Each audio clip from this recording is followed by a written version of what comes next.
मान्य सदस्यहरू, प्रतिनिधि सभाको आजको बैठकको कारबाही प्रारम्भ हुन्छ।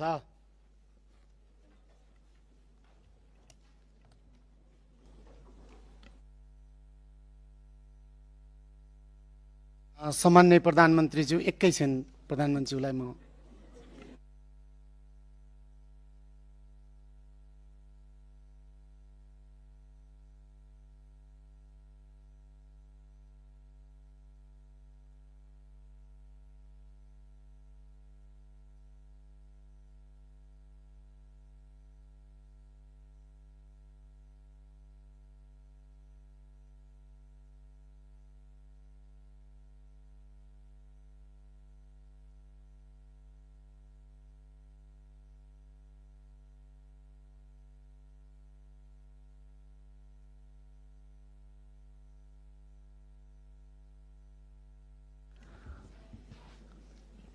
मान्य सदस्यहरू, सम्माननीय प्रधानमन्त्रीज्यूले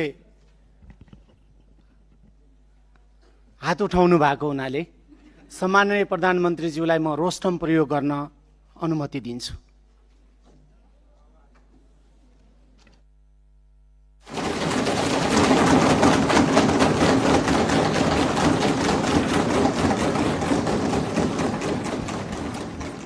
सम्माननीय सभामुख महोदय, मान्य सदस्यज्यूहरूले धेरै दिनदेखि प्रश्न सोध्न खोज्नु भएको रहेछ, त्यसको निम्ति समय दिन हजुरलाई अनुरोध गर्न चाहन्छु।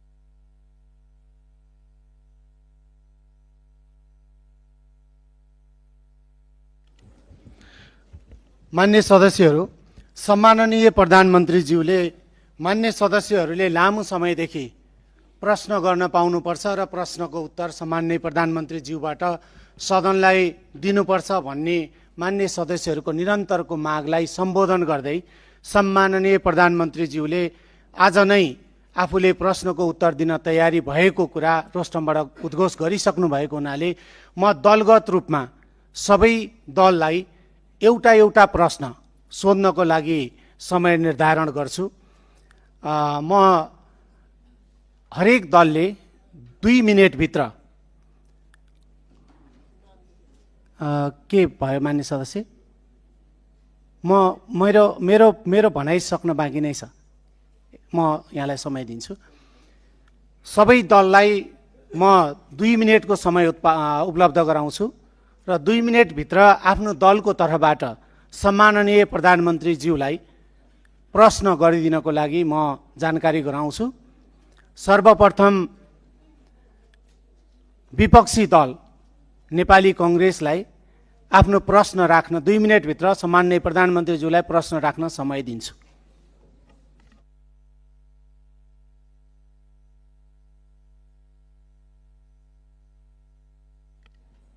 मान्य सदस्य युवराज दुलालले उठ्नु भएको थियो, के को लागि उठ्नुभयो? पहिला युवराज दुलालले एकदम छोटकरीमा आफ्नो कुरा भनिहाल्नुहोस्। माइक दिनुहोस्।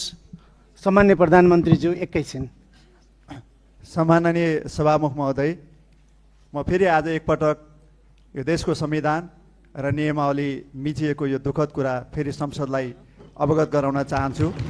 सम्माननीय प्रधानमन्त्रीज्यूबाट त्यो हुनु राष्ट्रको लागि धेरै नै दुःखद हो। सम्माननीय सभामुख मार्फत सम्माननीय प्रधानमन्त्रीज्यू, हाम्रो प्रतिनिधि सभा नियमावली 2079 को 56(1) मा प्रतिनिधि सभाका सदस्यहरूले सम्माननीय प्रधानमन्त्रीलाई प्रश्न सोध्ने व्यवस्था छ र जस अन्तर्गत समूह विभाजन गरिन्छ 15-15 जनाको, र त्यो समूहले सम्माननीय प्रधानमन्त्रीज्यूलाई प्रश्न सोध्नुभन्दा 3 दिन अगाडि नै लिखित रूपमा प्रश्न दिने र सम्माननीय प्रधानमन्त्रीज्यू उपस्थित भएको दिन 1 घण्टा त्यो प्रश्न उत्तर कार्यक्रम राख्ने प्रावधान भएकोले यो नियमावलीको नियम मिचिएको कुरा म दुःखका साथ दर्ज गर्न चाहन्छु। धन्यवाद।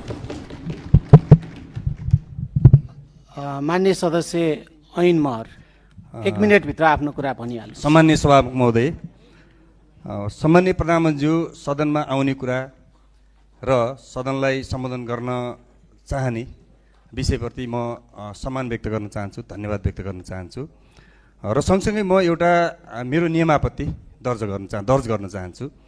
हामी संविधान र नियमावलीभन्दा माथि कोही पनि छैनौँ। सभामुखज्यू पनि हुनुहुन्न, प्रधानमन्त्रीज्यू पनि हुनुहुन्न, हामी मान्य सदस्य पनि छैनौँ र प्रतिसभा नियमावली 2079 को नियम 56 को उपनियम 3-4 मा 1 देखि 5 सम्म प्रश्न व्यवस्था गरेको छ। प्रधानमन्त्रीज्यूसँगको प्रश्नोत्तरको सन्दर्भमा 3 दिन अगाडि प्रश्न दर्ज गर्ने र 15 वटा जति प्रश्न सोध्न सकिने र अनि प्रधानमन्त्रीले प्रश्नको जवाफ दिनुपर्ने भन्ने कुरा बडो स्पष्टसँग व्याख्या गरेकोले यो सम्माननीय प्रधानमन्त्रीज्यूबाट यस्तो खालको नियम विपरीतको काम नहोस् र माननीय सदस्यहरूका लिखित प्रश्नहरू लिइयोस्। त्यो लिखित प्रश्नहरूको जवाफ दिने कुरामा सम्माननीय प्रधानमन्त्रीज्यूले यसमा ध्यान दियोस् भन्न चाहन्छु र यो मेरो नियमावली दर्ज गर्न चाहन्छु। मान्य सदस्यलाई मैले यहाँको दललाई समय दिइसकेको हुनाले बस्नुहोस्।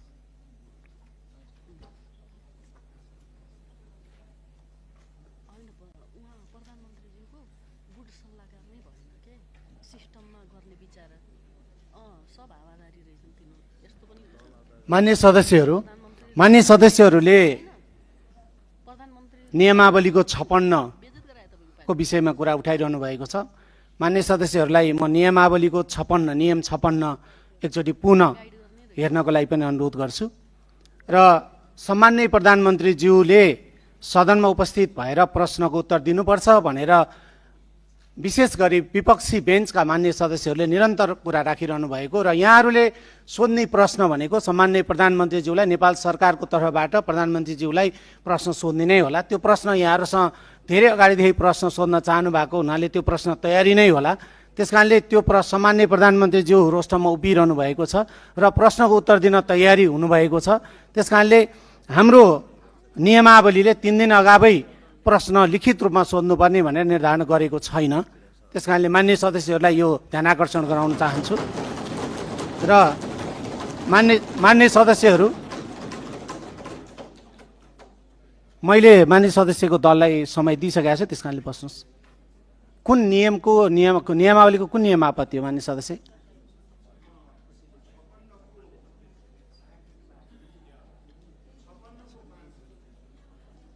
मान्य सदस्य, मलाई जानकारी छ। मान्य सदस्य बस्नुहोस्, मैले यहाँको दललाई समय दिइसकेको छु।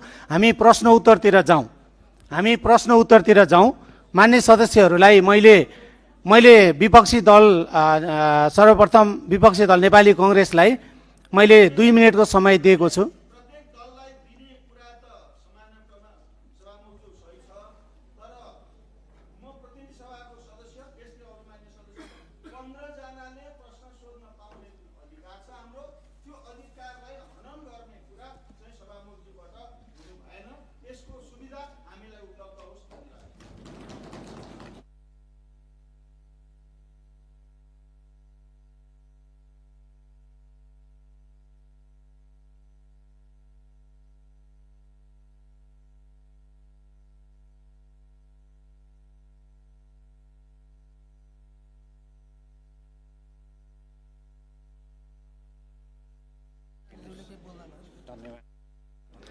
मान्य सदस्यहरू, मैले फेरि मान्य सदस्यहरूलाई ध्यान आकर्षण गराएँ, हाम्रो नियमावलीको कुनै नियममा पनि 15 जनाले प्रश्न सोध्न पाउने भनेर लिखित रूपमा छैन। त्यसकारणले मान्य सदस्य इन्दिरा राणा मगर के होला? कुन नियमावलीको कुन नियम आपत्ति? होइन, क्लियर गर्नु परेन। मान्य सदस्य बस्नुहोस्। मान्य सदस्यहरूलाई मैले फेरि पनि भने, मैले दलगत रूपमा समय निर्धारण गर्न खोजेको छु। नेपाली कांग्रेसको तर्फबाट मान्य सदस्य अर्जुन नरसिंह केसीले हात उठाउनु भएको छ। म उहाँलाई समय दिन्छु। 2 मिनेटभित्र सम्माननीय प्रधानमन्त्रीज्यूलाई नेपाल सरकारको तर्फबाट प्रश्न सोधिदिनु होला। सम्माननीय सभामुख महोदय, आज बडो नाटकीय ढङ्गले प्रधानमन्त्रीले प्रश्नोत्तरको निम्ति संसदमा आफै उभिएर जो समय माग्नु भएको छ, वास्तवमा यो विकसित देशहरूमा पनि प्रधानमन्त्रीले त्यस्तो गर्छन्। यसलाई म पोजिटिभ र लोकतान्त्रिक प्रक्रियाकै एउटा अङ्ग मान्छु। तर कुरा चाहिँ के छ भने नियम प्रक्रिया र पद्धतिमा हरेक समय जो नेपालको प्रतिनिधि सभाको नियमावली छ, त्यो नियमावली अन्तरको प्रोसेस एउटा अर्कै प्रोसेस हो, त्यो निरन्तरता रहनुपर्छ, त्यसलाई बाइपास गरेर मिल्दैन। तर प्रधानमन्त्रीले उभिएर अहिलेको समसामयिक स्थितिमा माननीय सदस्यहरूको के धारणा भनेर अचानक जो उभिनु भएको छ त्यो चाहिँ राम्रै हो भन्छु। तर कुरा के छ भने अब मैले यो 2 मिनटभित्र म धेरै कुरा सबै त भन्न सक्दिनँ। सबभन्दा पहिला हामीले निरन्तर रूपबाट मैले चाहिँ नि यो सुन्ने समय पनि निकालेको कुरा हो, 23-24 को जेएनजी आन्दोलनपछि गौरीवादी कार्कीको जुन प्रतिवेदन छ, त्यो प्रतिवेदनको सारांश रूपमा कहीँ अनौपचारिक रूपले प्रकाशित भए पनि औपचारिक रूपले त्यो प्रकाशित हुन सकेको छैन। र त्यो औपचारिक रूपले प्रकाशित हुनुपर्छ र त्यो संसदका प्रत्येक सदस्यले पाउनुपर्छ भन्ने कुरा सभामुखजी मैले पहिला पनि उठायो। र त्यसपछि 24 गौरीबहादुर कार्कीजीको प्रतिवेदनमा 24 गते पुरा रूपबाट ब्ल्याकआउटै गरिएको खालको हामीले बुझेका छौँ। जहाँसम्म 24 गते देशमा जुन खालको अत्यन्त विध्वंसात्मक घटना घट्यो, त्यो घटनाको छानबिन गर्नको निम्ति निष्पक्ष आयोगको गठन तत्कालै गर्नको निम्ति म प्रधानमन्त्रीसँग अनुरोध गर्छु। र त्यो सँगसँगै अर्को चाहिँ नि के भनेदेखि यो मलाई बसेर भन्नु है साहब, त्यो सँगसँगै प्रधानमन्त्रीजीलाई चाहिँ अर्को के भने भर्खर मानवाधिकार आयोगले जो प्रतिवेदन प्रस्तुत गरेको छ, त्यो प्रतिवेदन चाहिँ सरकारलाई प्रधानमन्त्रीलाई त प्रस्तुत गरिसकेका छ। त्यो प्रस्तुतलाई सार्वजनिक रूपले जनतामा सम्प्रेषण गर्ने र त्यो सँगसँगै यो कारबाहीको प्रक्रिया पनि सुरु गर्नुको निम्ति चाहिँ नि म सम्माननीय सभामुखले हार्दिक रूपबाट अनुरोध गर्न चाहन्छु। र म एउटा कुरा चाहिँ फेरि पनि अनुरोध के गर्न चाहन्छु भने यो कानुनी राज्यमा रुल बाई ल पनि हुन्छ, रुल अफ ल पनि हुन्छ। रुल अफ ल भने कानुनको स्ट्रिक्ट संविधान मर्यादा त्यसका सम्पूर्ण कुरालाई केन्द्रित बनाइन्छ भने रुल बाई ल भने जो शक्तिमा छ, जो बहुमतमा छ, उसले आफू अनुकूल कानुन बनाएर प्रयोग गर्ने जुन खालको परम्परा र रुल बाई ल भनेर भनिन्छ, सत्ताको स्वार्थको निम्ति कानुनलाई प्रयोग गरेर देखिने परम्परा हामी कहाँ पनि देखिन थालेको छ। त्यसलाई नियन्त्रण हुनुपर्ने आवश्यकता छ, किनभने हामी लोकतान्त्रिक पद्धतिलाई जगेर्ना गर्नुको निम्ति हामी जुनसुकै बेन्चमा बसे पनि हाम्रो साझा दायित्व हो र त्यो दायित्वलाई प्रधानमन्त्रीले अझ बढ्ता बुझ्नुपर्छ र बुझ्नु भएको छ भन्ने मलाई विश्वास छ। धन्यवाद। मान्य सदस्यहरूबाट उठाएको जिज्ञासाप्रति मेरो ध्यानाकर्षण भएको छ। हामी आगामी बैठकभन्दा अगाडि कार्यव्यवस्था परामर्श समितिको बैठक पनि बस्न सक्छौँ र त्यसपछि बाँकी कुरा बाँकी छलफल त्यहीँ गर्नेछौँ। आज सम्माननीय प्रधानमन्त्रीज्यूले रोस्टरमा उभिएर मान्य सदस्यहरूको प्रश्नको उत्तर दिन म तयार छु र मलाई प्रश्न सोधियोस् भनेर यो सम्मानित सदनप्रति उहाँले प्रश्न गर्नुभएको हुनाले त्यसै तर्फ मैले ध्यानाकर्षण गराउँदै सम्माननीय प्रधानमन्त्रीज्यू। सम्माननीय सभामुखज्यू धन्यवाद। मान्य सदस्यज्यूले भन्नुभएको धेरैजसो कुरालाई चाहिँ मैले सल्लाह र सुझावको रूपमा लिएको छु र मानव अधिकार आयोगको प्रतिवेदन मात्रै नभएर 23-24 गतेको मात्रै नभएर विभिन्न कालखण्डमा धेरै आन्दोलनहरू भएका छन्, धेरै दमनहरू पनि भएका छन्। विभिन्न कालखण्डमा भएका आन्दोलनहरू, र्यालीहरूमा भएका कुराहरूको प्रतिवेदनहरू धेरै छन्। एउटा मात्रै प्रतिवेदन छैन मानव अधिकार आयोगको र विभिन्न आयोगहरू पनि गठन भएका छन् विभिन्न कालखण्डमा। आजसम्म नेपाल सरकारलाई बुझाइएको जति पनि आयोगका प्रतिवेदनहरू छन्, ती सबै प्रतिवेदनहरूलाई एकमुष्ट रूपमा नेपाल सरकारले अध्ययन गर्छ र गर्नुपर्ने काम कारबाही त्यही हिसाबले गर्छ। धन्यवाद।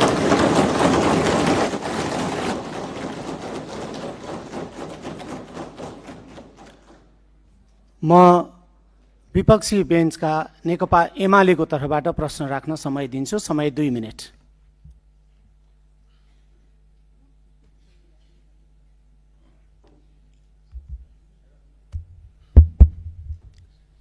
सम्माननीय सभा महोदय, सम्माननीय प्रधानमन्त्रीज्यूलाई वास्तवमा हाम्रो राष्ट्रको सार्वभौमिकता, राष्ट्रिय अखण्डता र स्वतन्त्रता हामी सबैको प्राणभन्दा प्यारो चिज हो। आज नेपालको भूमि हामीले दावा गरिरहेका छौँ, नक्सा जारी भइसकेको छ। त्यो भूमिमा त्रिपक्षीय सरकारको ठाउँ नेपाल, चाइना र भारतको। तर आज नेपाललाई व्यवस्था गरिकन भारत र चाइनाका तर्फबाट द्विपक्षीय समझदारी कायम गरेर जुन व्यापारिक मार्ग निर्माण गर्ने काम धमाधम भइरहेको छ, यो सन्दर्भमा नेपाल सरकारको धारणा के छ, सरकारले के गरिरहेको छ भन्ने सन्दर्भमा म प्रधानमन्त्रीज्यूसँग चासो राख्न चाहन्छु। धन्यवाद। सम्माननीय प्रधानमन्त्रीज्यू। माननीय सदस्यज्यू, लिपुलेक लिम्पियाधुरा सम्बन्धी बुझ्न खोज्नुभयो जस्तो लागेको थियो। यस सम्बन्धी नेपाल सरकारले अफिसियल रूपमा डिप्लोमेटिक नोट भारत सरकारलाई पठाइसकेको छ र त्यसको जवाब पनि आएको छ। त्यो जवाबमा चाहिँ दुईटै सरकारले आफ्नो इतिहासविदहरू राखेर, आफ्नो सर्वेयरहरू राखेर, आफ्नो भूमि सम्बन्धी जानकारी भएका व्यक्तिहरू राखेर टेबल टक मार्फत यो कुरालाई समाधान गर्ने कुरा भएको छ। र यस सम्बन्धी हामीले भारत र चाइनालाई मात्रै नभएर इङ्ल्यान्ड सरकारसँग पनि कुरा गरेछौँ। उहाँहरूले ब्रिटिस इन्डिया छोड्दै गर्दाखेरिको समस्या अहिलेसम्म हाम्रोमा भइरहेको हुँदाखेरि यसमा चाहिँ इङ्ल्यान्डले पनि सरकार राख्नुपर्छ भन्ने हाम्रो मान्यता हो। यो सबै कुराहरू टेबल टक डिप्लोमेटिक हिसाबले भएर समाधान हुने जानकारी गराउन चाहन्छु। धन्यवाद।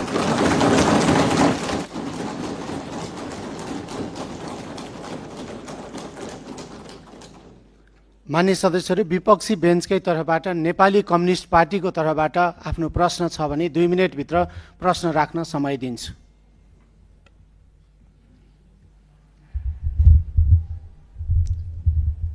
सम्मान्य सभामुखज्यू, सम्मान्य प्रधानमन्त्रीज्यू आज संसदमा उपस्थित हुनुभएको छ। यो लोकतान्त्रिक परिपाटीलाई उहाँले आत्मसात गरेर सार्वभौम संसदमा उपस्थित भएर प्रश्नको उत्तर दिने जुन जमर्को गर्नुभएको छ, त्यसको निमित्त म सम्मान्य प्रधानमन्त्रीज्यूलाई हार्दिक धन्यवाद दिन चाहन्छु। म खास गरिकन 2टा प्रश्न यहाँ राख्न चाहन्छु। आज यो तयारी त्यति हाम्रो पुगेको छैन। सम्मानज्यू आइहाल्नुभयो, प्रश्न माग गर्नुभयो, त्यसैले गर्दाखेरि त्यो माग अनुसारको यो प्रश्न राख्नुपर्ने एउटा जिम्मेवारी बोध भएको छ। एउटा कुरो के छ भने हामीले राष्ट्रिय सम्मानलाई अत्यन्त महत्त्वका साथ हेर्नुपर्छ। कुनै पनि बेला हामी सम्मानपूर्वक जिउने कुरामा हामी प्रतिबद्ध हुनुपर्छ। मैले यो सन्दर्भ लिस्ट डेभलप कन्ट्रीको एलडिसीको ग्रेजुएसनको सन्दर्भ उठाइरहेको छु। यो वर्ष हामी लिस्ट डेभलप कन्ट्रीको ग्रेजुएसन हुने अवस्थामा थियौँ। यसले हाम्रो राष्ट्रिय सम्मान बढाउन सक्थ्यो, आत्मविश्वास बढाउन सक्थ्यो, ताकि त्यसले गर्दाखेरि हामी अन्तर्राष्ट्रिय समुदायमा नेपाल अल्पविकसित होइन भन्ने खालको एउटा अनुभूति लिएर हामी हिँड्न सक्थ्यौँ। तर केही वस्तुहरूको निर्यातको सुविधाको निमित्त यो अवसरलाई हामीले अहिले 2 वर्षको निमित्त एक्सटेन्ड गर्ने सोचाइ बनाएको छौँ। म सम्मान्य प्रधानमन्त्रीज्यूबाट यो कुराको स्पष्ट रूपमा सकिन्छ भने हामी अहिले सबै यो इन्डिकेटर्सहरूबाट, हाम्रो जिएनआई पर क्याप्टाबाट पनि हामी सम्पूर्ण कुराबाट हामी ग्रेजुएसनको निमित्त फिट भइसकेको छौँ। त्यसैले गर्दाखेरि यही वर्षबाट ग्रेजुएसनको निमित्त हामी तयारी हौँ भन्ने म अनुरोध गर्न चाहन्छु। अर्को कुरो, सामान्य प्रधानमन्त्रीज्यू गरिबप्रति अत्यन्त उहाँ संवेदनशील हुनुहुन्छ। उहाँले त्यस सम्बन्धी गीत पनि गाउनु भएको छ। म के अनुरोध गर्न चाहन्छु भने अहिले जुन किसिमको सुकुम्बासी समस्याहरूमा डिल गर्न खोजिएको छ, त्यो राज्यको तर्फबाट त्यो बिल्कुल सही तरिका भएन। उनीहरूको व्यवस्थापनको निमित्त एउटा उपयुक्त रणनीति तयार गरेर अगाडि जानुपर्ने थियो। त्यति मात्रै होइन, अहिलेको बजेट यो माथिल्लो तल र मध्यम वर्गको निमित्त मात्रै छ। निम्न मध्यम वर्गीय र गरिबको मुखी यो बन्न सकेको छैन। बजेटको डिस्कसनको बारेमा हामी यसमा थुप्रै प्रश्न उठाउनेछौँ, तर यसबारेमा सम्मान्य प्रधानमन्त्रीज्यूको आफ्नो सोच विचार र कसरी यो राष्ट्रिय अर्थतन्त्रलाई, हाम्रो अर्थ राजनीतिलाई लैजाने भन्ने बारे पनि यहाँको सोच हामी जान्न चाहन्छौँ। धन्यवाद। सम्माननीय धन्यवाद। प्रधानमन्त्री। धन्यवाद सम्मान्य सभामुखज्यू। यो उदाहरण एउटा दिन चाहन्छु। यो लिस्ट डेभलप कन्ट्रीबाट डेभलपिङ कन्ट्रीमा जाने अथवा डेभलपिङ कन्ट्रीबाट डेभलप कन्ट्रीमा जानेमा हाम्रै छिमेकी राष्ट्र चीन, चाइना चाहिँ अस्ति भर्खरै डेभलपिङबाट डेभलपमा गएको थियो, जबकि त्यो डेभलपमेन्टको पराकाष्ठा नागिसकेको देश हो त्यो। यो कुराहरू चाहिँ एकदमै स्ट्राटेजिक रूपमा सरकारले सोच्नुपर्छ जस्तो लाग्छ। अहिले नै हामीले एलडिसीबाट ग्रेजुएट हुँदै गर्दाखेरि हाम्रो ट्रेडका कुराहरू, हामीले निर्यात गर्ने विषय वस्तुहरूमा चाहिँ लाग्ने करहरू अहिले छुट पाइन्छ। हामी चाहिँ निर्यातमुखी हुनुपर्छ। देशमा उत्पादन भएको चिजहरू चाहिँ विभिन्न राष्ट्रहरूमा हामीले एक्सपोर्ट गर्न पाऊँ भन्ने हिसाबले 2 वर्षलाई त्यसलाई टारेका हौँ। त्यसलाई अहिले आत्मविश्वास बढाउने भन्दा पनि देशलाई पैसा चाहिएको छ, पैसा बढाउनेतिर ध्यान गएको छ हाम्रो।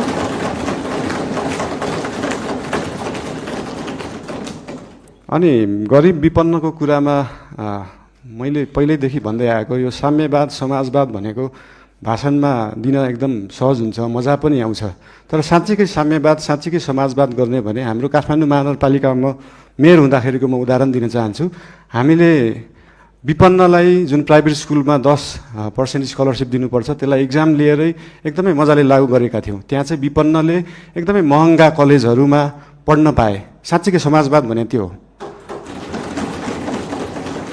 र विभिन्न महँगा अस्पतालहरूमा पनि हाम्रो ऐन कानुन संविधान बमोजिम नै 10% बेड चाहिँ विपन्नलाई दिनुपर्छ भन्ने व्यवस्था थियो। त्यसको लागि हामीले वेबसाइट नै बनाएर प्राइभेट हस्पिटलहरूमा सर्जरीसम्म विपन्नलाई गराउने व्यवस्था गराएको थियौँ। त्यही हो समाजवाद साम्यवाद भने चाहिँ त्यस्तो कुरालाई भनिन्छ। र यही 10% विपन्नलाई दिनुपर्ने कुराहरू, शिक्षा र स्वास्थ्यका कुराहरू हामी देशैभरि लागू गर्न खोज्दैछौँ। यसको लागि विभिन्न जिल्लाहरूमा विभिन्न स्थानीय निकायहरूमा यसको लागि हामी सहकार्य गर्दै जानेछौँ। संविधानमा लेख्न त लेखियो फ्री शिक्षा फ्री स्वास्थ्य, तर सरकारको बजेट त्यो छ कि छैन भन्ने कुरा सोचिएन। त्यही भएर अहिलेको लागि हामीले सबैलाई नभएर विपन्न वर्गलाई, कम्तीमा विपन्न वर्गलाई चाहिँ फ्री शिक्षा फ्री स्वास्थ्य दिनमा हाम्रो नेपाल सरकार र हाम्रो राष्ट्रिय स्वतन्त्र पार्टी त्यसमा चाहिँ एकदमै लागेको छ। धन्यवाद।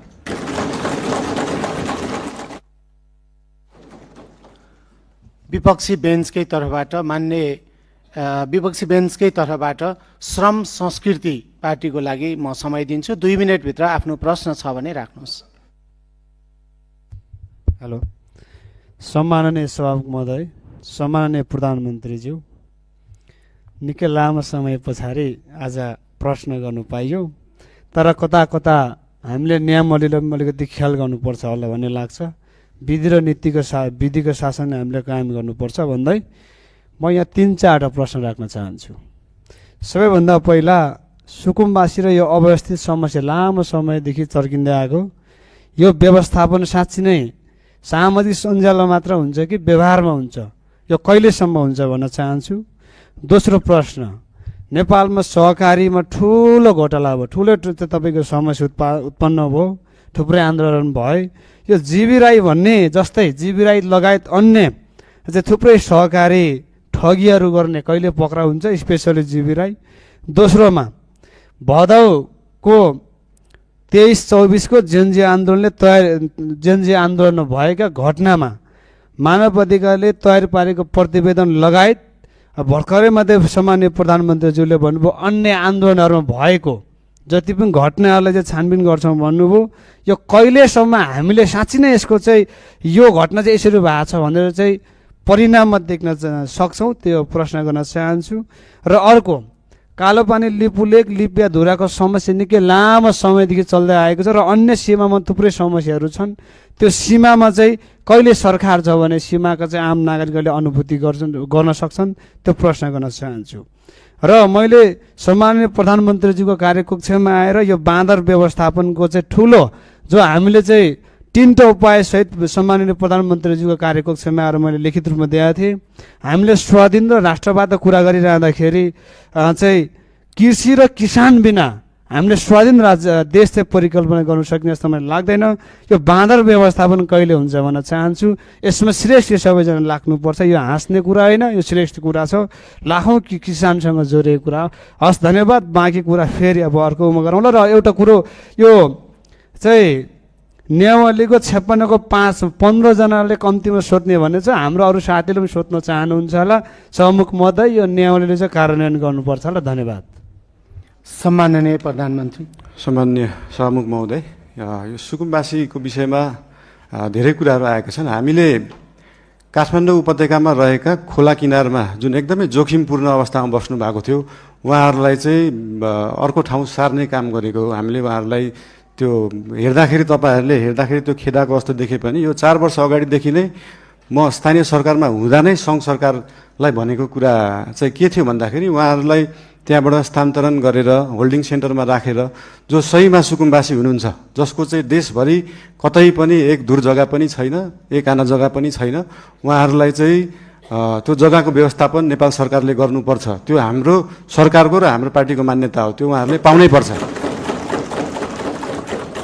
तर काठमाडौँ उपत्यकामा बसेकालाई किन एकदम प्रायोरिटी दिएर हटाइयो भन्दाखेरि विगतका धेरै वर्षहरूमा बाढी आउँदाखेरि उहाँहरूको घर डुबानमा पर्ने र उहाँहरूको स्वास्थ्य अवस्था पनि एकदमै नाजुक थियो। उहाँहरूको सेनिटरी अवस्था, उहाँहरूको त्यो वासरुम टोइलेटको व्यवस्था, त्यसको निकासा सिधै खोलामा थियो र उहाँहरूबाटै निस्किएको त्यो फोहोरको दुर्गन्धले फेरि उहाँहरू नै बिरामी परिराख्नु भएको थियो।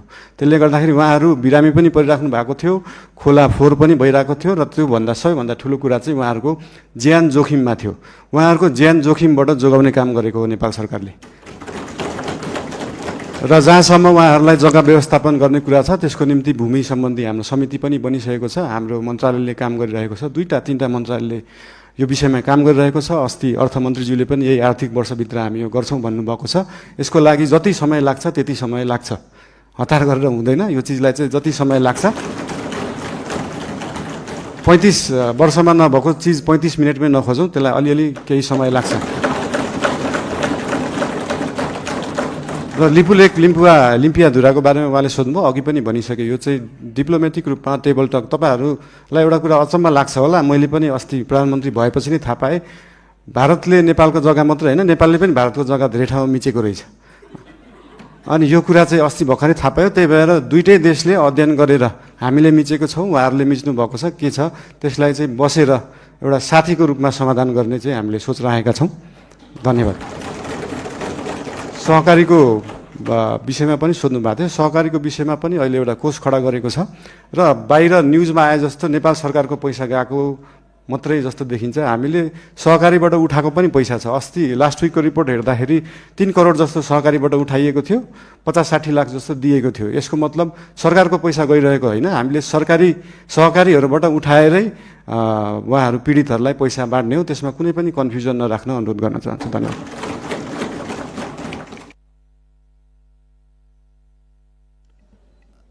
सम्माननीय प्रधानमन्त्रीज्यू, अर्को 2टा प्रतिवेदन सार्वजनिकको कुरा र बाँदर व्यवस्थापनको कुरा उहाँले यता प्रतिपक्षको तर्फबाट अघिको योभन्दा अगाडिको मान्य प्रश्नकर्ताले सदस्यले चाहिँ बाँदर व्यवस्थापनको कुरा र प्रतिवेदन सार्वजनिकको कुरा पनि राख्नु भएको छ। धन्यवाद। सामान्य सभामुखज्यू, प्रतिवेदनहरू अध्ययन समिति बन्छ, जस्तै मिडियामा आइसक्यो, तर त्यो मानव अधिकार आएको प्रतिवेदन पनि प्रधानमन्त्री कार्यालयमा अफिसियली बुझाइएको छैन। त्यो 29 पेजको केही खण्ड आए तापनि त्यो 10,000 पेजको छ भन्ने सुन्नमा आएको छ। त्यो प्रतिवेदन हामी कहाँ नै अफिसियली रूपमा आइसकेका छैनन्। अनि त्यो प्रतिवेदन आएपछि हामी सार्वजनिक गर्छौँ नै। लगायत मैले अघि भने जस्तै देशभरि भएका विभिन्न घटना सम्बन्धी आयोगहरू बनेका थिए, आएका रिपोर्टहरू छन्। ती सबै रिपोर्ट अध्ययन समितिले अध्ययन गर्छ। उहाँहरूलाई अध्ययन गर्न जति समय लाग्छ त्यति समय चाहिँ लाग्छ। फेरि त्यो उहाँहरूलाई छिटो 2 दिनमै अध्ययन गरेर दिनु भन्न सकिने अवस्था छैन। त्यही भएर यो अध्ययन गरेर आएको रिपोर्ट चाहिँ नेपाल सरकारले सार्वजनिक गर्नेछ। र बाँदरको विषयमा त अस्ति मान्य महावीर पुनज्यूले पनि भन्नुभएको थियो, एकदमै गाह्रो विषय हो, एकदम सजिलो छैन। यो भन्ने बित्तिकै तपाईँले विश्वमा जहाँ पनि हेर्दाखेरि बाँदरले बाली खाने रोकथाम गर्दा कि त त्यो खेतलाई चाहिँ वायरिङ गरेर घेरेर राखिन्छ, त्यो एकदमै खर्चिलो हुन्छ, कि त जङ्गललाई नै वायरिङ गरेर राखिन्छ। त्यो मानव बस्ती र जङ्गली जनावरलाई चाहिँ छुट्याएर राखिने चलन छ। यस सम्बन्धी अध्ययन गर्न समिति पनि बनेको छ, अध्ययन भइरहेको छ। यो एकदमै पेचिलो विषय भएको भएर तुरुन्तै गर्न नसकिने चिज भएर यसलाई चाहिँ हामीले देश विदेश विभिन्न देशहरूमा कुन उपाय लागिएका छन्, हामी हत्या हिंसामा नजाउँ भन्ने सोच भएको भएर त्योभन्दा अल्टरनेटिभ उपाय के हुनसक्छ त्यो सोच्दैछ। अहिले समिति गठन भएको छ। त्यसको अध्ययन रिपोर्ट आइसकेपछि त्यो रिपोर्ट अनुसार सरकारले काम गर्नेछ। धन्यवाद। विपक्षी बेन्चकै तर्फबाट राष्ट्रिय प्रजातन्त्र पार्टीको तर्फबाट प्रश्न छ भने 2 मिनेटभित्र आफ्नो प्रश्न राख्न समय दिन्छु।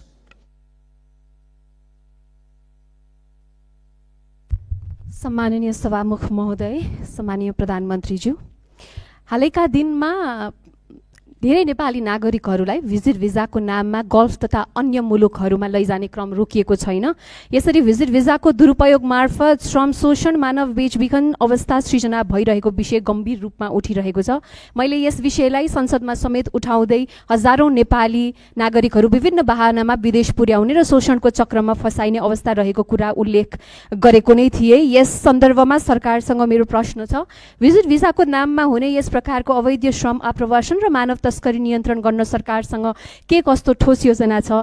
साथै सरकारले वैदेशिक रोजगारीको नाममा देखिएको संरचनागत शोषण रोक्न घरेलु श्रम, डोमेस्टिक वर्क सम्बन्धी प्रतिबन्ध पूर्ण विचार गर्ने सोच राखेको छ कि छैन? र अघिल्लो सरकारमा सत्तापक्ष रहँदाखेरि भिजिट भिसा प्रकरणमा ठुलै उहाँहरूले बुलन्द आवाज उठाउनु भएको थियो। अहिलेको सदनमा सरकार पक्ष भइसकेपछि अहिले उहाँहरूको योजना के छ? अन्त्यमा रेमिटेन्समा अत्याधिक निर्भर र उपभोगमुखी अर्थतन्त्रलाई उत्पादनमुखी र रोजगारी सृजनामा आधारित अर्थतन्त्रमा रूपान्तरण गर्न सरकारको दीर्घकालीन रणनीति के हो? र अर्को चाहिँ मेरो प्रश्न, विद्युतीय चुलोमा खाना पकाउनेदेखि सस्तो विद्युतीय मोटरसाइकल प्रयोग गर्ने र जाडोमा विद्युतीय हिटर बाल्नेसम्म यो सरकारले नेपाली मध्यम वर्गको जीवनशैलीलाई परिभाषित गर्ने एउटा महत्त्वपूर्ण सुविधा अर्थात् सस्तो विद्युत खोसेको छ। विद्युतीय सार्वजनिक यातायातको प्रयोग बढ्दै गएको अवस्थामा यसको असर मध्यम वर्गमा मात्र सीमित रहने छैन, दैनिक आवत जावतमा निर्भर न्यून आय भएका नागरिकहरू पनि बढेको लगतको मारमा पर्नेछन्। ऊर्जा खपतको वृद्धि सामान्यतः अर्थतन्त्रमा सकारात्मक गुणक मल्टिप्लायर प्रभाव सृजना गर्ने कारक मानिन्छ, तर अब भने त्यो सम्भावना कमजोर बनेको छ। Increase energy consumption equals to positive multiplier effects on the economy भनिन्छ, नट एनिमोर। यसमा प्रधानमन्त्रीज्यूको के धारणा छ सोध्न चाहन्छु। सम्माननीय प्रधानमन्त्रीज्यू। यो भिजिट, माननीय सदस्यज्यू, सम्माननीय सभामुखज्यू, यो भिजिट भिसाको जुन दुरुपयोग विगतका धेरै दिनहरूमा भएका थिए त्यसको लागि एकदमै कडा निर्देशन मन्त्रालय, एयरपोर्ट लगायत त्यहाँ भएका विभिन्न विभागहरूलाई दिएको छ र भिजिट भिसामा गएर त्यहाँनिर कामको लागि इन्टरभ्यू दिएर काम पाउँदाखेरि फेरि फर्केर आउनुपर्ने, फेरि वर्किङ भिजाको लागि अप्लाई गर्नुपर्ने र नेपाल नै आउनुपर्ने व्यवस्था रहेछ। त्यसको लागि पनि एउटा अल्टरनेटिभ उपाय रहेछ।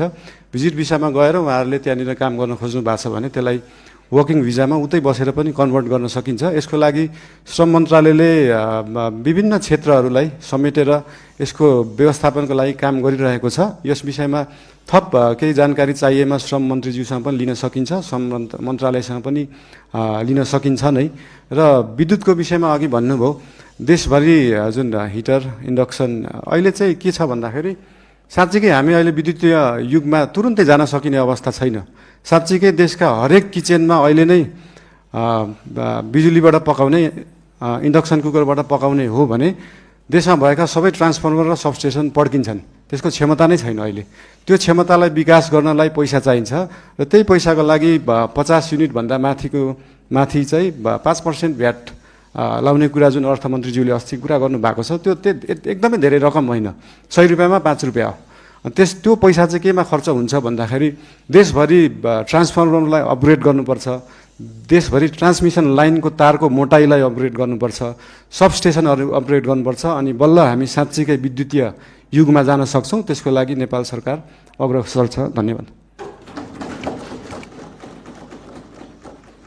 मान्य सदस्य महावीर पुनलाई प्रश्न छ भने 2 मिनेटभित्र आफ्नो प्रश्न राख्न समय दिन्छु।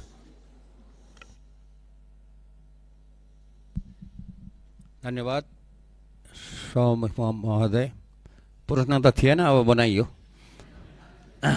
र पहिलो प्रश्न के छ भने म चुनावी सरकारको मन्त्री हुँदादेखि नै यो विदेशमा बस्ने नेपालीहरूले अस्तिको फागुन 21 गतेको चुनावमा पनि भोट दिने व्यवस्था मिलाउनु पर्छ भनेर धेरै कराएँ। विभिन्न राजनीतिक पार्टीहरूको संयुक्त सम्मेलनमा पनि कराएँ, अनि त्यसपछि क्याबिनेटमा पनि कराएँ, धेरै साथीहरूलाई कराएँ। त्यति बेला गर्ने भन्दै थियो, तर गर्न नसकिने भयो भनियो। अब अस्तिको चुनावमा त्यो भोट दिने व्यवस्था गर्न नसके पनि अब आउने 82मा 84मा स्थानीय सरकारको प्रदेश सरकारको चुनाव हुँदैछ। त्यो चुनावमा करिब नेपालीहरू मोटामोटी यति भन्ने त एक्ज्याक्ट डाटा त छैन होला, करिब 30 लाखको वरिपरि नेपालीहरू विदेशमा काम गरिरहेछन् र ती सबै नेपालीहरू चाहिँ भोट दिने उमेर पुगेका नेपालीहरू हुन् र उमेर पुगेर नै काम गर्न गएका हुन्। त्यसैले ती नेपालीहरूलाई यो अब आउने चुनावमा भोट दिने व्यवस्था के गरिँदैछ यो चाहिँ छिटै हुनु पर्यो, किनभने 84 त आइहाल्छ, 83 लागिसक्यो, 84 भनेको अर्को वर्ष हो। यो चाहिँ कति छिटो काम भइरहेछ, के भइरहेछ त्यो जान्न चाहन्छु। र अर्को कुरा त मेरो बाँदरको समस्या भन्ने थियो के हुँदैछ भनेर, अनि उहाँ अर्को मान्यले राखिसक्नुभयो।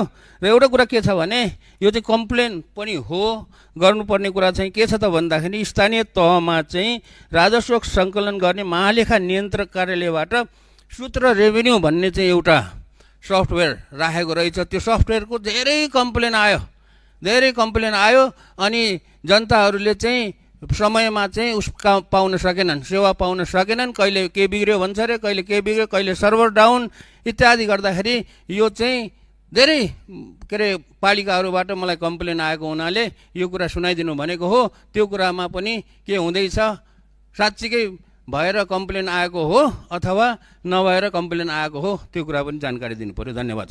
सम्माननीय प्रधानमन्त्री। सामान्य सभामुखज्यू, मान्य सदस्यज्यूले राख्नुभएको कुराहरू उहाँहरूको इन्टरिम गभर्मेन्ट हुँदा पनि उहाँहरूले उठाउनु भएको थियो। त्यसमा एउटा समस्या चाहिँ के छ भन्दाखेरि विदेशमा रहनुभएको नेपाली दाजुभाइ दिदीबहिनीहरूले भोट हाल्दाखेरि दुईवटा उपाय रहेछन्। एउटा चाहिँ एम्बेसीमा गएर भोट दिने, अर्को चाहिँ मोबाइलबाट भोट दिने। मोबाइलबाट भोट दिँदाखेरि चाहिँ अलिकति इन्फ्लुएन्स हुन सक्ने, किन भन्दाखेरि विदेशमा रहेका नेपालीहरूले भोट दिँदाखेरि कसैको इन्फ्लुएन्समा भोट नदियोस्, स्वतन्त्र रूपमा भोट दिनुपर्छ भन्ने कुराले त्यो त्यति बेला अल्झिएको जस्तो लाग्छ। अब त्यसको लागि एम्बेसीमा गएर भोट दिने कि त्यो प्रविधि मैत्री बनाउने भन्ने कुरा हो। यस विषयमा चाहिँ नेपाल सरकारले छलफल गरेर आगामी चुनावमा के कसो गर्न सकिन्छ यसको लागि अध्ययन गर्ने नै छ। र बाँकी त्यो सूत्रको विषयमा हाम्रो विज्ञान यो आइटीका मन्त्रीज्यूलाई यो सम्बन्धी सुन्नु नै भयो होला, उहाँलाई चाहिँ यो सम्बन्धी तुरुन्त व्यवस्थापन गर्न निर्देशन पनि दिन चाहन्छु। हस्, धन्यवाद।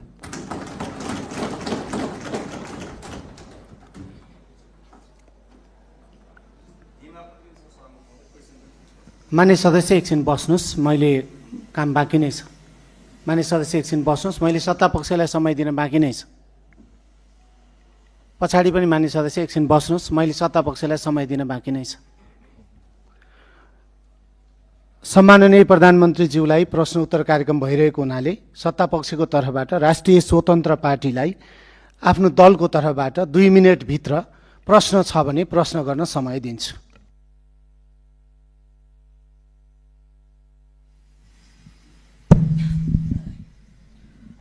सम्माननीय सभामुख महोदय, सर्वप्रथम त प्रश्नोत्तरको लागि सदनमा उपस्थित भएर आइदिनु भएकोमा म प्रधानमन्त्रीज्यू समक्ष सम्मान व्यक्त गर्न चाहन्छु। हाल गत निर्वाचनमा आम नागरिकले अभूतपूर्व जनमत दिएर नागरिकको काम गर्नको लागि हामीलाई पठाउनु भएको छ र म आम नागरिकलाई धन्यवाद पनि व्यक्त गर्न चाहन्छु। अहिले सुशासनको दृष्टिकोणबाट हेर्ने हो भने केही अघिसम्म घुस नखाई केही काम नहुने अवस्था थियो। सरुवा बडुवामा पनि घुस नखाइकन हुँदैन भन्ने एउटा भाष्य निर्माण भएको थियो। त्यो अहिले यहाँको नेतृत्वमा सरकार गठन भइसके पछाडि धेरै चिरिँदै गएको छ। आम नागरिकको यो जनमत देशमा सुशासन र समृद्धिको लागि हो भन्ने कुरामा दुई मत छैन। नो इफ नो बट, सुशासन चाहियो, समृद्धि चाहियो भन्ने छ र सरकारले त्यसै अनुरूप काम पनि गर्दै गएको कुरा आम नागरिकलाई आश्वस्त हुने गरी प्रस्ताइदिनु हुन सम्माननीय प्रधानमन्त्रीज्यूलाई हार्दिक अनुरोध गर्न चाहन्छु। धन्यवाद। सम्माननीय प्रधानमन्त्री, सम्माननीय सभामुख महोदय, मान्य सदस्यहरू, यस विषयमा हामीले विभिन्न समयमा भन्दै पनि आएका छौँ। हाम्रा माननीय मन्त्रीज्यूहरूले, पार्टीका सभापतिज्यूले पनि भन्दै आउनुभएको छ। हामीले पहिलो वर्षलाई चाहिँ सुशासनको वर्षको रूपमा लिएछौँ। सुशासन भन्दैमा फेरि हामीले विकास नै गर्दैनौँ, पूर्वाधार नै बनाउँदैनौँ भन्ने चाहिँ होइन, तर यो वर्षलाई चाहिँ पूर्ण रूपमा हाम्रा माननीय मन्त्रीज्यूहरू र विभिन्न क्षेत्रमा रहनुभएका विभिन्न क्षेत्रबाट आउनुभएका मान्य सांसदज्यूहरू उहाँहरूको निगरानीमा पनि विभिन्न क्षेत्रहरू हुन्छन्, विभिन्न पालिकाहरू छन्, विभिन्न निकायहरू छ। हाम्रो नेपाल सरकार र राष्ट्रिय स्वतन्त्र पार्टीले चाहिँ यो पहिलो वर्ष पूर्ण रूपमा देशलाई चाहिँ सुशासनतर्फ लाने, व्यतिथिहरूलाई हटाउने, यो भ्रष्टाचार एकदमै बलियो जरा बनाएर बसेको भ्रष्टाचारलाई चाहिँ निर्मूल गर्न चाहिँ नेपाल सरकार, हाम्रो पार्टी एकदमै तत्पर रहेको छ। यो चिज विभिन्न कार्यालयहरूमा जाँदा, मालपोत कार्यालय, company registrar, blue book renew गर्दा विभिन्न ठाउँहरूमा जाँदा देख्नु पनि भएको छ होला र यसलाई नेपाल सरकारले निरन्तरता दिनेछ। धन्यवाद। मान्य सदस्यहरू, सम्माननीय प्रधानमन्त्रीज्यूले प्रश्न उत्तर कार्यक्रममा सहभागी जनाउनु भएको र आजको लागि सम्माननीय प्रधानमन्त्रीज्यूलाई प्रश्न उत्तर कार्यक्रम यहीँ समाप्त भएको घोषणा गर्दछु र सम्माननीय प्रधानमन्त्रीज्यूलाई आफ्नो स्थानमा स्थानान्तरण गर्न धेरै धेरै धन्यवाद।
मान्य सदस्यहरू,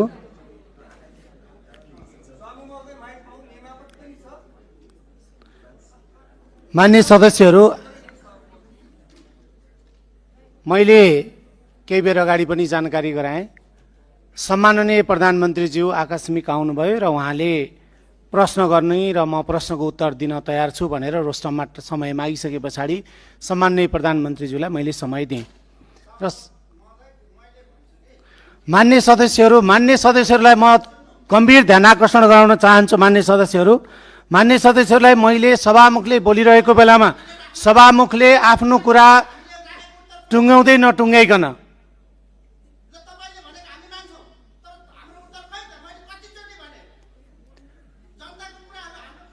मान्य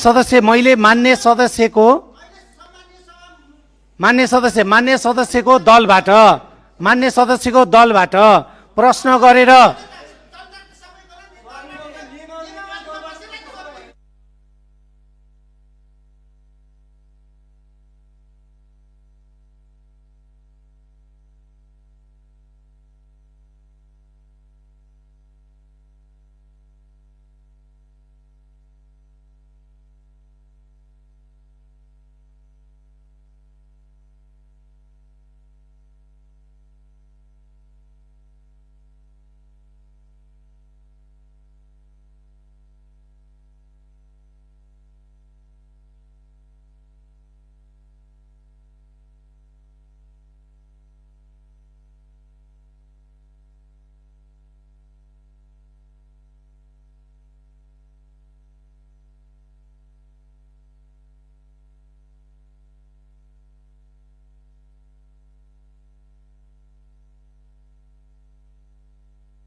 मान्य सदस्य ऐनबहादुर महरलाई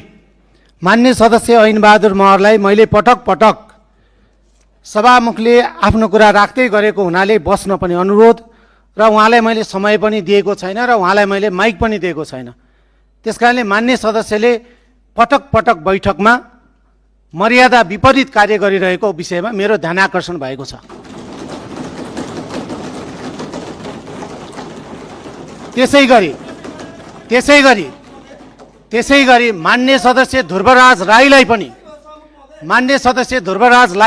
पनि मैले पटक पटक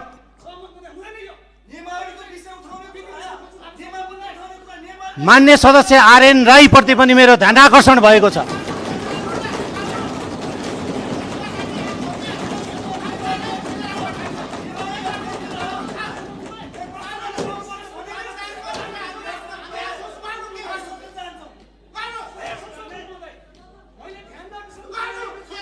मान्य सदस्यहरूलाई मैले समय दिइरहेको छु। मान्य सदस्यहरूलाई बोल्न माइक पनि दिइरहेको छु। मान्य सदस्यहरूलाई मैले मान्य सदस्यले मागे अनुसारको आकस्मिक समय पनि दिइरहेको छु, व्यवस्था गरिरहेको छु। तर मान्य सदस्यहरूले सदनमा देखाउनु भएको व्यवहारप्रति मेरो ध्यानाकर्षण भएको छ।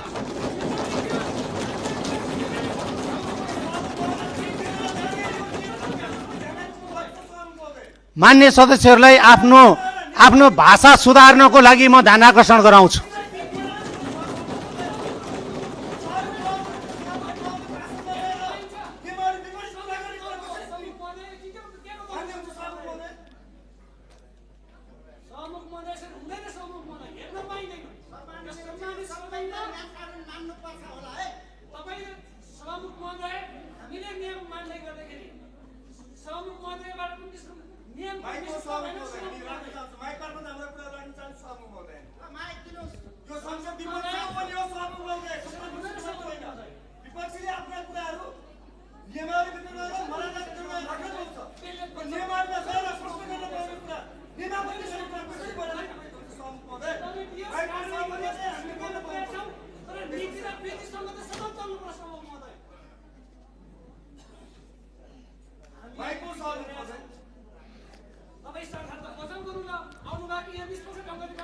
मान्य सदस्यको भाषालाई, मान्य सदस्य आरएन राईको भाषालाई सुधार्नको लागि र मर्यादित गर्नको लागि म ध्यानाकर्षण गराउँछु।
मान्य सदस्यहरू, मैले सत्तापक्ष र विपक्षी बेन्चका सबै मान्य सदस्यहरूले मागे अनुसार र सभामुखले आफ्नो सचिवालयसँग संवाद गर्दै, छलफल गर्दै, कार्यव्यवस्था परामर्श समितिमा पनि छलफल गर्दै समयहरू निर्धारण गर्ने र आवश्यकताको आधारमा, विषयवस्तुको आधारमा निरन्तर समय दिने र मान्य सदस्यहरूलाई बोल्न दिने काम निरन्तर गरिरहेको कुरा हाम्रो रेकर्डमा सुरक्षित छ। र यो प्रतिनिधि सभाको बैठक लाइभ भइरहेको छ। त्यसकारणले सभामुखले कसलाई समय दिएको छ, कसलाई समय दिएको छैन र कसरी समय निर्धारण गरेको छ, यो सबैतिर सर्लङ्ग छ। त्यसकारणले म मान्य सदस्यहरूलाई हरेक दिन कार्यसूचीमा हामीले राखेको विषयवस्तु अगाडि नबढाइकन विरोध मात्रै गरिरहने हो भने हामी कानुन निर्माण गर्नलाई 10 वर्ष भयो संविधान बनेको तर कानुन निर्माण भएन भनेर मान्य सदस्यहरूले नै बाहिर गएर यहाँहरूले आफ्नो जनतासँग बोलेको मैले सुनिरहेको छु, सत्तापक्ष होस् या विपक्षी बेन्चका मान्य सदस्यहरू। त्यसकारणले म मान्य सदस्यहरूलाई मर्यादित भएर प्रश्न सोध्ने, आफूले समय माग्ने, त्यसपछि सभामुखले दिएको समयमा विषयवस्तुमा केन्द्रित रहेर आफ्ना प्रश्नहरू गर्नको लागि म अनुरोध गर्छु। आज सम्माननीय प्रधानमन्त्रीज्यू आउनुभयो र यहाँहरूले सार्वभौम सांसदहरूले, मैले विपक्षी र सत्तापक्ष अथवा विपक्षी बेन्चको कुरा गरिरहेको छैन, सांसद मान्य सदस्यहरूले नेपाल सरकारको तर्फबाट सम्माननीय प्रधानमन्त्रीज्यूले जवाफ दिनुपर्छ भनिरहेको विषयलाई सम्माननीय प्रधानमन्त्रीज्यू आउनुभयो र म जवाफ दिनको लागि तयार छु। मलाई समय मिलाइदिनु पर्यो र मलाई प्रश्न गर्ने मान्य सदस्यलाई प्रश्न गर्न दिनु पर्यो भनेपछि सभामुखले नियमावलीमै टेकेर, नियमावलीको उल्लङ्घन गरेर होइन, नियमावलीमै टेकेर सम्माननीय प्रधानमन्त्रीज्यूलाई प्रश्न गर्नुहोस् भनेर मैले दिएको हो र मान्य सदस्यले प्रश्न पनि गर्नुभयो र त्यसको उत्तर पनि पाउनुभयो। त्यसपछि सम्माननीय प्रधानमन्त्रीज्यू निस्कनु भएको छ र अब आज हामी हाम्रो कार्यसूचीमा प्रवेश गरौँ। आज हाम्रो सुन्ने समय छ, यसपछि सुन्ने समयको कार्यक्रम सुरु गरौँ। आफ्ना कुराहरू दलको तर्फबाट आज सुन्ने समयमा समय पाउनुभएका मान्य सदस्यलाई बोल्न लगाउन पनि सकिन्छ। त्यसकारणले मान्य सदस्यहरू बस्नुहोस्, कार्यसूचीमा अगाडि बढौँ र हामी सभा सञ्चालन गरौँ।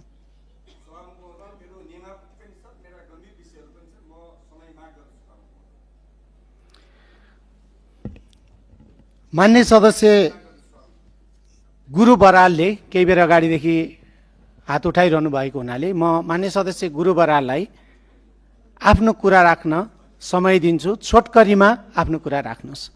अरू मान्य सदस्यहरू बस्नुहोस्।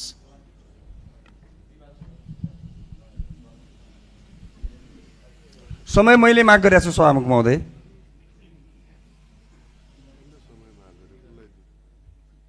मान्य सदस्य गुरु बराललाई मैले समय दिएको छु, अहिले बस्नुहोस्। म गुरु बराल मान्य सदस्यले बोलिसकेपछि यहाँलाई समय दिन्छु।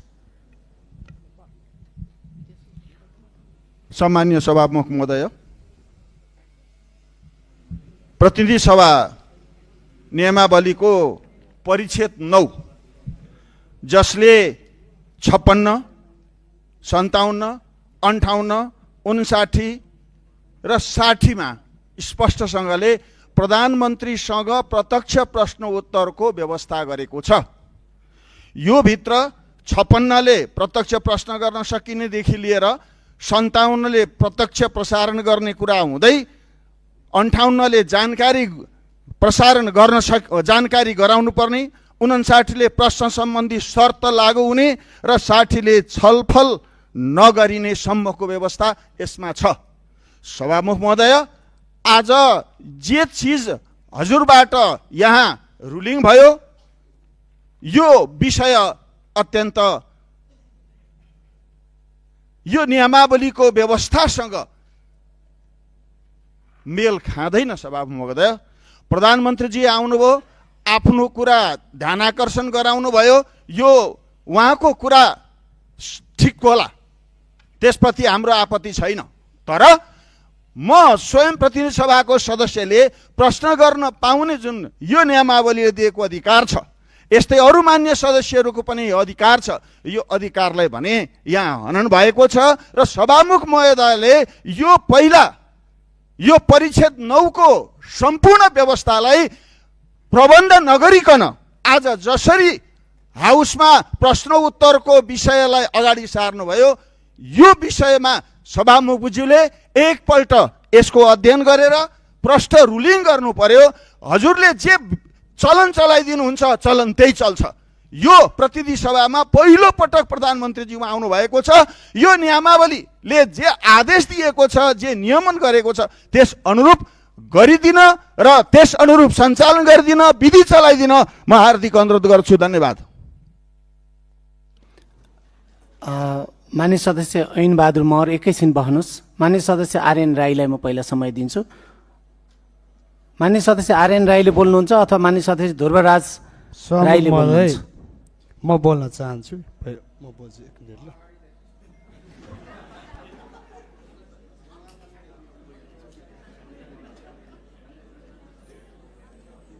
मान्य सदस्य ध्रुवराज राई, छोटकरीमा आफ्नो कुरा राख्नुहोस्। सम्माननीय सभामुख महोदय, सर्वप्रथम त हललाई बधाई छ। लामो समय पछाडि हामीले आन्दोलन गर्दा गर्दा प्रधानमन्त्रीको रोस्टममा आवाजहरू सुन्न पाइयो। धेरै कुरा थिएन, खालि 5-7 जनाले बोलेपछि त्यति नै बोल्दा यतिखेरिसम्म सबै प्रधानमन्त्रीज्यूले उत्तर दिइसक्नुहुन्थ्यो। हाम्रो यहाँ आएर आवाज सुनाउने र बोल्नेहरू मात्रै भन्दा परिणामहरू पाउनु पर्यो भन्ने चाहिँ मुख्य लक्ष्य हो। जस्तो मैले हावाहुरीले उडाएको विषयहरू उडाएको थिएँ, त्यसको आजसम्म केही भएको छैन। केही त हुनु पर्यो नि त, के हुँदैन भन्नु पर्यो, के हुन्छ भनेर सुन्नु पाउनु पर्यो जनताले। अहिले त गृहमन्त्री पनि हुनुहुन्न, उहीँ हुनुहुन्छ। त्यो भएको हिसाबले धेरै जनताको कुराहरू हामीले राख्नुपर्ने थियो।